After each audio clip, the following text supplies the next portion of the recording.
Dans ce module, nous allons étudier avec vous un nouveau mode, le conditionnel.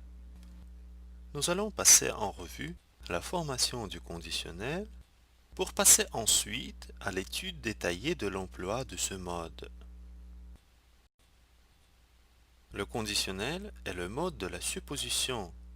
Il exprime d'ordinaire un fait possible, une action éventuelle dont la réalisation dépend d'une condition exprimée ou non. Le mode conditionnel comprend deux temps, le conditionnel présent et le conditionnel passé. Passons tout d'abord au conditionnel présent et sa formation.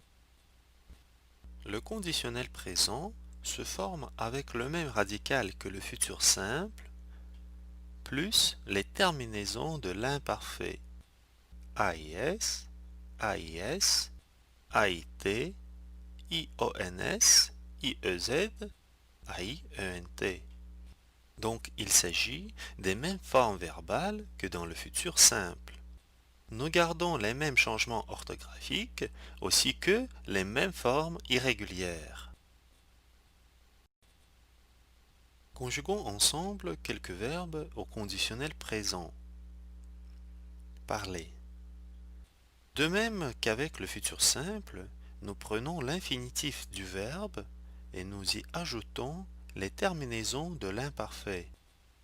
Je parlerai, tu parlerais, il, elle, on parlerait, nous parlerions, vous parleriez, il, elle parlerait. Conjuguons maintenant le verbe aller au conditionnel présent. Nous prenons le radical verbal du futur simple, ir, et encore une fois, nous ajoutons les terminaisons de l'imparfait. J'irai, tu irais, il, elle, on irait, nous irions, vous iriez, il, elle irait. Je voudrais encore une fois attirer votre attention à la prononciation du futur simple et du conditionnel à la première personne du singulier. J'irai versus j'irai. Je parlerai, je parlerai. Comme le radical verbal est le même au futur simple et au conditionnel, il est important de faire la distinction dans la prononciation des terminaisons. J'irai, j'irai. Je parlerai, je parlerai. Passons maintenant aux emplois du conditionnel présent. Le plus souvent, on emploie le conditionnel présent dans une phrase conditionnelle avec si plus imparfait. Par exemple, si j'étais libre, j'irais voir mes amis. Dans cette phrase, nous avons une subordonnée de condition introduite par si. Si j'étais libre, dans cette partie, nous employons l'imparfait. Et dans la proposition principale, j'irai voir mes amis, nous observons le conditionnel présent. Considérons encore un exemple. Elle serait heureuse si elle pouvait réaliser son rêve. Notez que la phrase peut commencer et par la proposition avec si et par la proposition avec conditionnel, comme c'est le cas dans cet exemple. Elle serait heureuse, la proposition principale avec conditionnel présent, si elle pouvait réaliser son rêve, la proposition subordonnée avec si est l'imparfait. Faites attention au fait que dans les phrases avec condition, si plus imparfait conditionnel, on n'emploie jamais le conditionnel après si.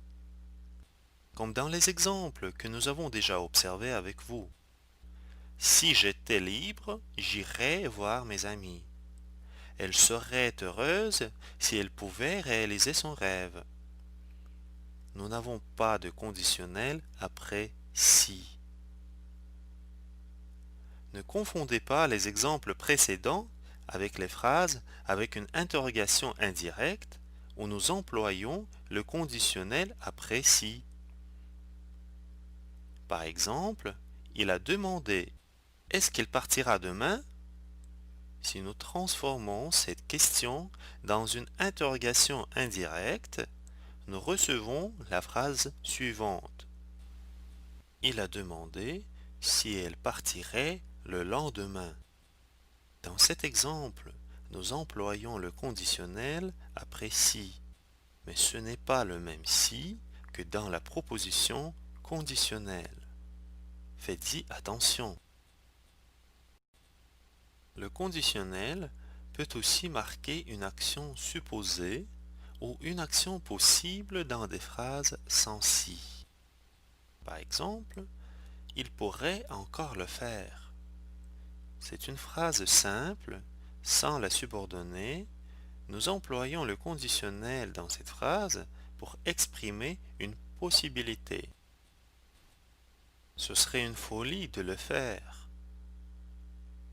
Notons que le conditionnel traduit généralement les formes anglaises should, could et would. Nous employons aussi le conditionnel pour atténuer une demande, un conseil, un désir, en particulier avec les verbes vouloir, pouvoir, devoir et falloir. Je voudrais vous poser une question. Tu devrais le faire toi-même. Pourriez-vous m'indiquer le chemin? On appelle cet emploi du conditionnel le conditionnel de politesse. Alors, mes chers amis, soyons polis, employons le conditionnel de politesse.